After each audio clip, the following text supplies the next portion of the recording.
Bienvenue dans Chemin croisé sur le vif, moi c'est Nathalie. Avec Régine, on capture nos échanges comme ils arrivent, bruts, vrais, sans décor. On vient de deux univers très différents. Moi je suis dans l'action, le mouvement, le concret et Régine, elle capte tout ce qui se joue à l'intérieur, dans l'invisible. Ici, rien n'est préparé, c'est ce qui se dit sur le moment, ce qui nous traverse, ce qui nous bouscule. Et peut-être ce qui résonnera chez vous. Alors bienvenue dans Chemin croisé sur le vif.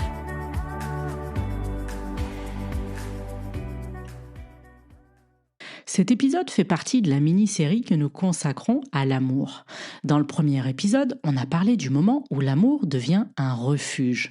Ce moment où, sans le voir, on commence à se perdre. Mais avant cet attachement, il y a presque toujours une rencontre. Une rencontre qui bouleverse, qui traverse, qui donne l'impression que quelque chose d'important est en train de se jouer. Et c'est dans cet instant précis dont on va parler aujourd'hui. Ce moment où tout semble évident. Connexion ou illusion? Il y a des rencontres dont on se souvient très précisément, pas seulement de la personne, mais de l'instant. Je me souviens de ce moment où je l'ai vu, il n'y avait rien d'extraordinaire autour, et pourtant quelque chose avait changé, comme si le temps s'était ralenti, comme si mon corps avait compris quelque chose, avant même que mon esprit ne puisse le formuler. Je me souviens de cette sensation très particulière, un mélange d'élan et de vertige, comme si quelque chose en moi s'ouvrait et en même temps se mettait en danger. Je me sentais plus vivante, plus présente, plus consciente de tout. Et très vite, il y a eu cette pensée silencieuse. Cette rencontre est importante. À ce moment-là, je ne me posais pas de questions, je ressentais. Et ce que je ressentais était plus fort que tout le reste. On appelle ça une connexion, une évidence, une reconnaissance qui ne passe pas par la tête, mais par le corps. Mais ce qu'on ne nous explique pas toujours, c'est que cette intensité a aussi une réalité biologique. Quand on rencontre quelqu'un qui nous touche profondément, le cerveau libère de la dopamine. La dopamine n'est pas la molécule de l'amour, c'est la molécule du désir, de l'élan, de l'anticipation. Elle nous met en mouvement vers l'autre, elle crée une tension, une attraction. Et cette sensation peut être extrêmement puissante, extrêmement vivante. Mais l'intensité n'est pas la même chose que la sécurité. L'intensité active, la sécurité apaise. L'intensité crée du vertige, alors que la sécurité crée de l'ancrage. Et parfois, on confond les deux. Parce que l'intensité donne l'impression que c'est vrai, que c'est profond, que c'est unique. Mais ce qui est intense n'est pas toujours ce qui est juste. Avec le recul, je me rends compte que ce n'était pas seulement une rencontre avec l'autre, c'était une rencontre avec une partie de moi, une partie plus vivante, plus ouverte, plus sensible. Et pendant longtemps, j'ai cru que cette intensité venait de la personne, alors qu'en réalité, elle venait aussi de ce que cette personne réveillait en moi. Certaines rencontres ne sont pas là pour durer, elles sont là pour révéler. Révéler ce qui était endormi, révéler ce qui manquait, révéler ce qui demandait à être vu.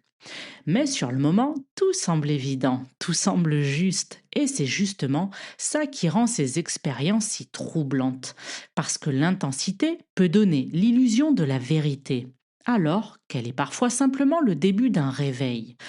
La vraie question n'est pas seulement est-ce que je ressens quelque chose de fort? La vraie question est est-ce que je peux rester moi-même dans cette rencontre? Ou est-ce que déjà je commence à me perdre?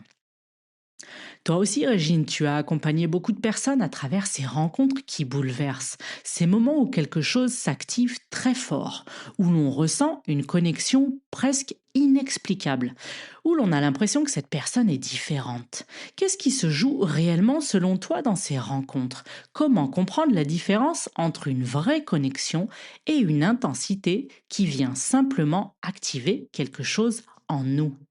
Je te laisse nous partager ton regard. Connexion ou illusion? Je pense que l'un ne va pas sans l'autre.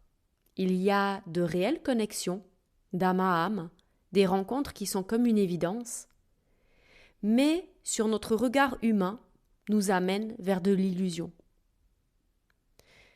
Ces chemins croisés dans les rencontres, que ce soit amicales, que ce soit même sur le plan familial finalement, qui vient toucher notre intimité et qui viennent se rejouer dans les rencontres d'âme à âme, d'âme sœur. On parle également, et ça a été une grande mode, de flammes jumelles.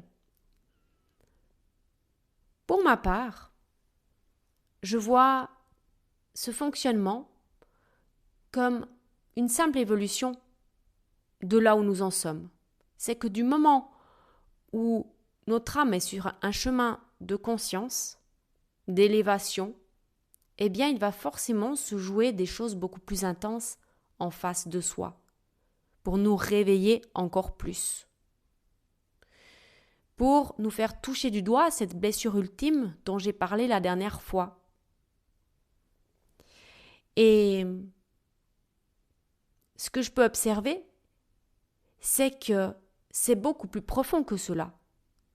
Si on regarde les choses d'un point de vue plus large, presque du point de vue donc de l'âme, parce que c'est ma partie, il y a vraiment cette reliance à travers tous les accompagnements que j'ai amenés jusqu'ici, c'est qu'est-ce qui se joue pour elle?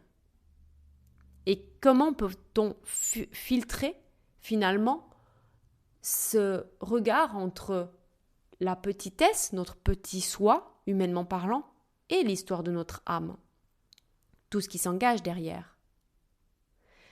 Et donc, du coup, j'en viens à cette expérience très particulière que nous vivons en arrivant sur Terre, l'expérience de la séparation. Comme si en entrant dans la matière, nous quittions un espace d'unité et d'amour total. Et peut-être que depuis ce moment-là, une part de nous cherche à retrouver cette sensation d'amour pur et d'unité. Donc forcément, cette sensation dans les relations, dans les rencontres, dans l'intensité des liens, débarque. C'est là que certaines rencontres deviennent très particulières. Il arrive parfois qu'on rencontre quelqu'un et quelque chose s'active très fort à l'intérieur. Tu l'as expliqué. Et je te rejoins là-dessus. On ressent une intensité presque inexplicable parfois. On peut avoir l'impression de reconnaître la personne comme si elle était différente des autres et comme si une évidence se présentait. Et dans ces moments-là, on peut croire qu'on vient de rencontrer la bonne personne, celle qui vient enfin combler ce que l'on recherchait depuis toujours. Mais là, on ouvre la porte à l'illusion. Ce que j'ai observé souvent, c'est que ces rencontres très intenses arrivent justement à ces moments-là où l'âme est prête à évoluer encore plus haut. Elle se lève un peu plus loin sur son chemin. C'est un peu comme une chasse au trésor finalement. On se découvre à travers l'autre, on croit qu'on a acquis et dépassé certaines choses, mais derrière il y a toujours des expériences qui amènent des épreuves et du détachement. J'en reviens à ce que je disais tout à l'heure, on croit que l'on est séparé par notre venue sur Terre, mais la séparation n'existe pas. Et donc du coup, la vie nous envoie chaque personne, chaque expérience pour activer à l'endroit exact qui demande à être vu, guéri et transformé. C'est l'évolution de notre espèce humaine. C'est l'évolution de notre monde, de notre Terre. Ces rencontres peuvent ouvrir le cœur très fort, mais elles peuvent aussi toucher des blessures très profondes, et parfois des blessures que l'on ne savait pas encore présentes. Et c'est pour cela qu'elles peuvent être si bouleversantes. Mais le piège, c'est que l'intensité peut facilement être confondue avec l'amour.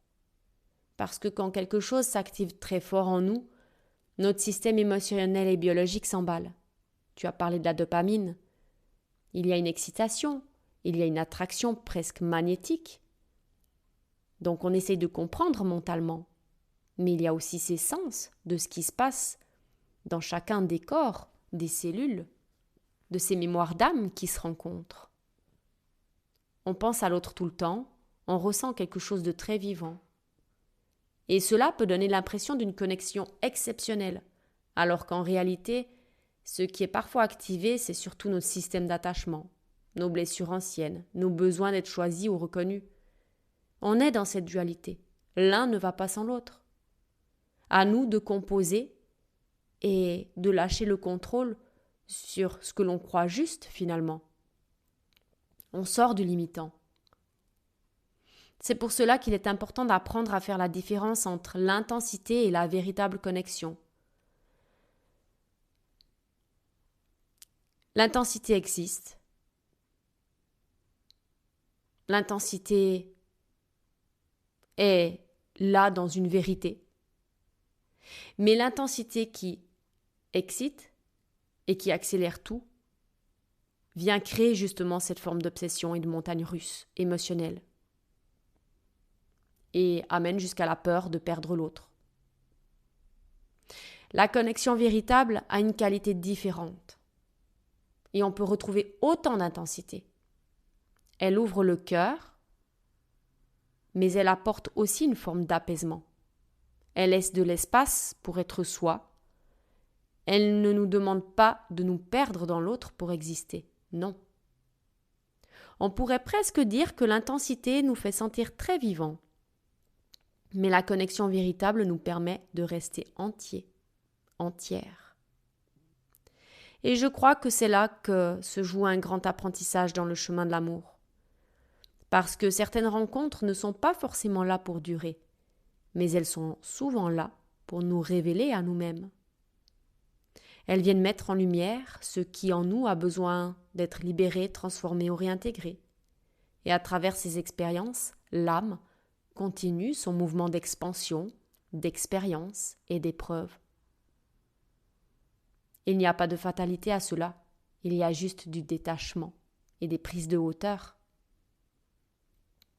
Alors peut-être que le véritable chemin de l'amour consiste à passer progressivement d'une recherche de quelqu'un qui viendrait combler notre manque à la rencontre d'un autre être avec qui nous pouvons marcher, chacun entier, dans une conscience plus grande de qui nous sommes. De s'élever vraiment au-delà de cette petitesse humaine. Et peut-être aussi que certaines rencontres bouleversent notre vie non pas parce qu'elles sont destinées à durer, mais parce qu'elles sont destinées à nous transformer. Et c'est là que la magie opère, en chacun de nous. Merci Régine pour ce regard. Ce que j'entends dans ce que tu dis, c'est que ces rencontres très intenses ne sont pas forcément des erreurs. Elles peuvent même être des déclencheurs. Des moments où quelque chose en nous se réveille. Une blessure, un besoin d'être vu, un besoin d'être choisi. Et parfois, ce n'est pas la personne en face qui crée toute cette intensité, c'est ce qu'elle vient activer en nous. Et ça peut être extrêmement puissant, parce que ces rencontres donnent l'impression que quelque chose d'unique est en train de se jouer. Mais avec le recul, on peut commencer à faire une distinction essentielle entre l'intensité et la connexion. L'intensité peut être fulgurante, elle accélère, elle excite, elle bouleverse, elle peut même devenir obsessionnelle. On pense à l'eau tout le temps, on ressent des montagnes russes émotionnelles. Et on peut croire que c'est ça l'amour. Mais la connexion véritable a une qualité différente. Elle ouvre le cœur tout en laissant de l'espace. Elle ne demande pas qu'on se perde pour exister. Elle nous permet de rester nous-mêmes. Et ça, c'est une différence immense. Peut-être que certaines rencontres ne sont pas là pour durer, mais elles peuvent être là pour révéler. Révéler ce qui en nous demande à être vu.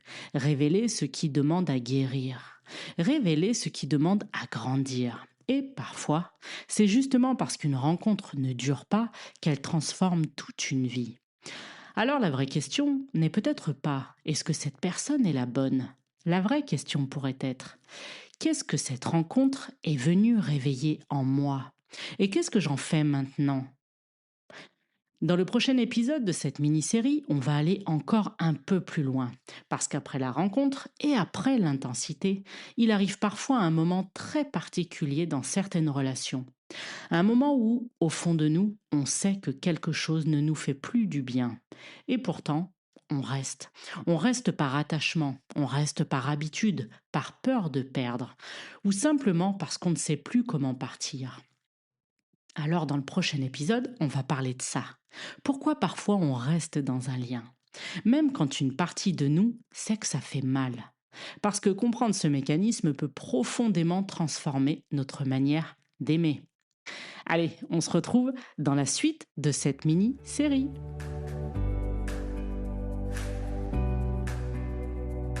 Et merci d'avoir partagé ce moment avec nous.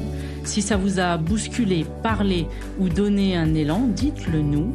Un like, un partage, un message, ça fait vivre le podcast et ça nous booste. Pour découvrir nos univers, Régine dans son monde du sacré et de la transformation, et moi dans l'accompagnement des femmes en mouvement. Tous les liens sont juste en dessous. On se retrouve très vite. Et surtout, gardez le mouvement sans perdre votre centre.